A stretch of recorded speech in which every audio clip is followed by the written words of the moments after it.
Jai Gurudev, first of all, Guruji, you have such an infectious, kind smile. Just as soon as you entered, just made me smile, and I have not stopped smiling since. Thank you so much for being the kind, amazing person you are.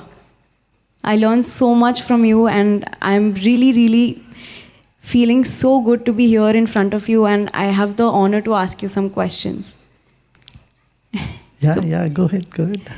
So, Guruji, my first question to you is my most important question, actually. I'm going to be honest with you. Is that how to overcome trust issues? I think everybody, all my friends, every age group has this question that when you trust people in life and sometimes the trust gets broken and it becomes like a huge wall inside our hearts and it becomes so difficult to trust a new person. And it always is always in my mind that I have these trust issues. How to deal with these? Yeah.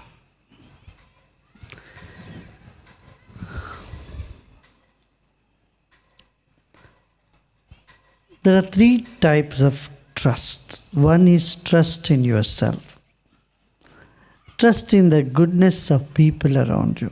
And trust in something that is ethereal, something that is so big, something which is unseen, unknown. Yeah? Say God, Ishwar, something. Trust in that. Now the trust can be broken in all the three levels. The trust in you gets broken when you are very confident and when you take up something and it doesn't work out. When a failure you had to face, then you lose your confidence. You lose your trust, right? This is one thing. Second type of trust is what you have been asking. That many people have this issue. You trust somebody and then they break your trust and then you don't feel like trusting anybody else.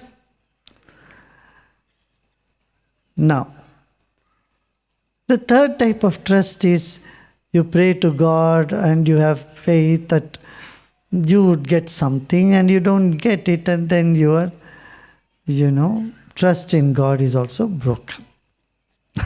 Isn't it? But trust is the backbone of progress, the backbone of business, is the backbone of social interaction with people. Now, I would like you to see from a broader perspective. Suppose in a shop, a shopkeeper encounters a thief. And from the next day, he doubts everyone who enters into the shop as a thief, sees them from that eye. Would you like to go back to that shop? Obviously not. Tell them, hey, I'm not going to take away things from your shop, man. Come on. Wake up. So, Hindi में कहते हैं ना, दूध के जले छाछ को भी फूके पीते हैं. तो इस तरह की बात हो जाती है. That is when you lack trust in yourself. First of all, you must trust that only good thing will happen to you, number one. Second, don't get too emotional and make your intellect get shrouded. Listen to your inside, your inner instinct, gut feeling. I tell you what happened. Once a journalist in the Scandinavian land, he looked at me, he asked me, are you enlightened? And I just smiled. I said, no. If you say yes, you have to prove all that white headache to prove to somebody. You say, no, it finishes. No, the story finishes. And he's a very well-known, very famous journalist. I smiled, I said, no. But then he wouldn't take that as an answer. He said, no, you are lying. Don't lie to me. Don't beat around the bush. I'm asking you. I said, look, I gave you an answer. And you cannot take it because your heart, your mind says something, no, this is not right. So why don't you trust your inner voice, what it says?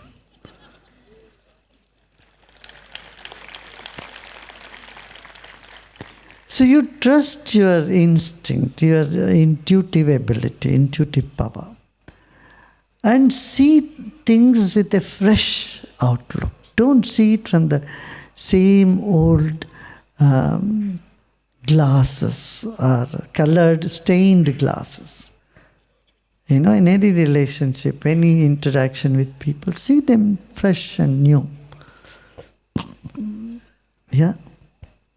Because you don't want others to see you in that, with prejudice. So we should also not have prejudice. Then, you know, you see that people trust you and you trust people. Without that, you know, we will end up in psychiatric clinic. If you don't trust anybody, what will happen? Your inside will shatter. Correct? Yeah. Thank you so much, Guruji. My second question is, do you believe in astrology? Because there's so many times I see predictions about myself. Tomorrow this is going to happen to you. And it does not happen. But sometimes they'll tell me, okay, next 3 months, good things are coming to you, or this is going to happen to you. And it comes true. So it's a very confusing concept. And I know it's a very big concept, but it's very confusing. So I wanted to know your opinion. You should take astrology with a pinch of salt. You know, don't take it as the gospel truth, as the ultimate truth. It only gives you like in the GPS, it gives you certain route. Suppose you miss an exit, you miss a road, but the GPS reroutes you and you go around another route. So similarly in astrology, astrology is not a fatalistic science. It just means many things influence you. The cosmos, the macrocosm influences the microcosm, and that's true. But don't forget that the microcosm is also influencing the macrocosm. A small atom, a tiniest atom can make an impact on the whole environment for years to come. The tiny radiation can impact the whole world. And a virus which you can't even see in the microscope can shut the whole planet. We have seen. So when a virus has so much power, you are much more powerful than virus.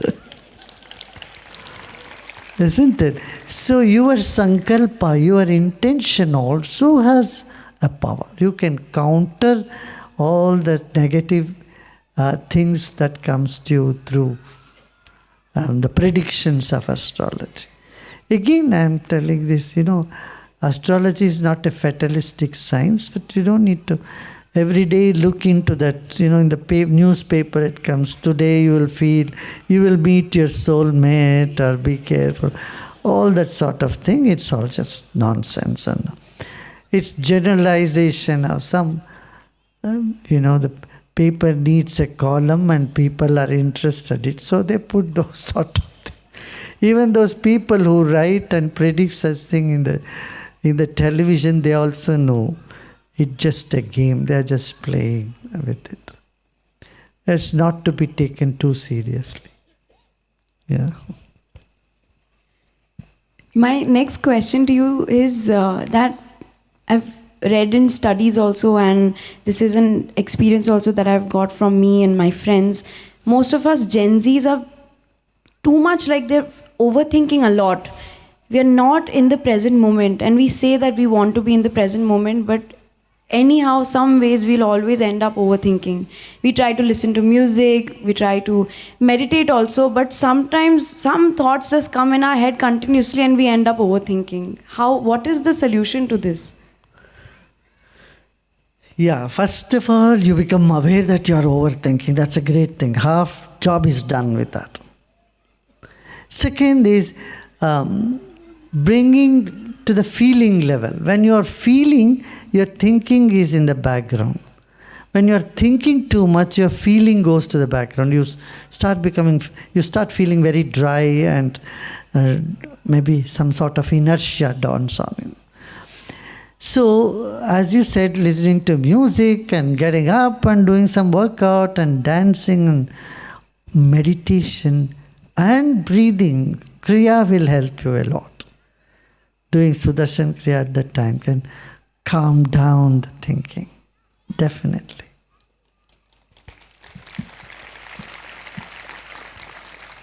One last question I can take. Yes. Yeah.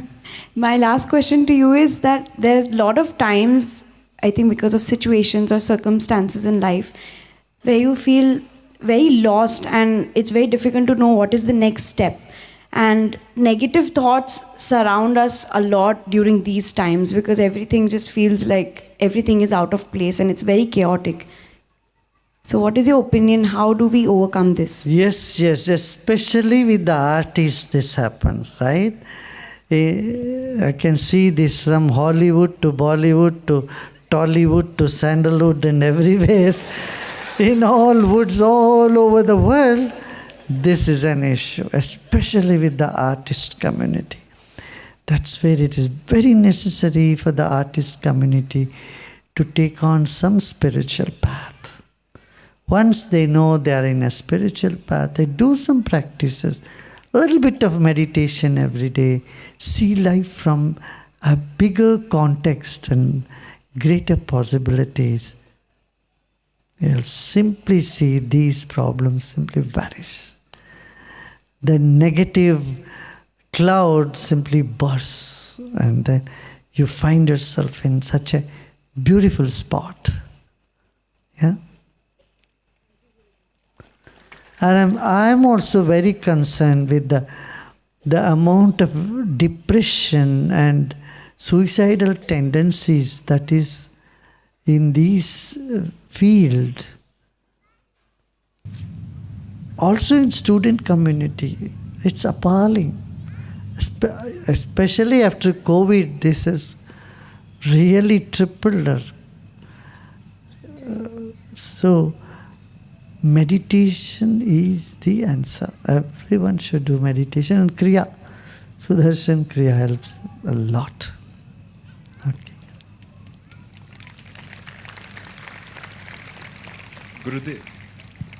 Gurudev, despite all the knowledge of truth, when we experience something painful, it really hurts.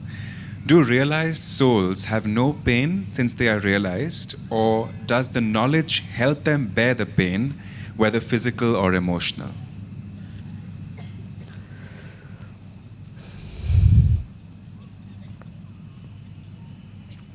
Now, when you are experiencing pain, this is not the first time you are experiencing pain. Isn't it? Is it the first time? No. In life, it has come many times. And knowledge, meditation, all these practices help you to overcome them. Don't they? Yeah, it gives inner strength to you. Physical pain, of course. It helps you to overcome even the physical pain. Emotional pain, definitely. Yeah. It's in your experience. But yes, when there is pain, then only that is there, nothing else. That's why we have this process in the advanced course. Meditation in motion, you have done it. You see how the pain switches into pleasure.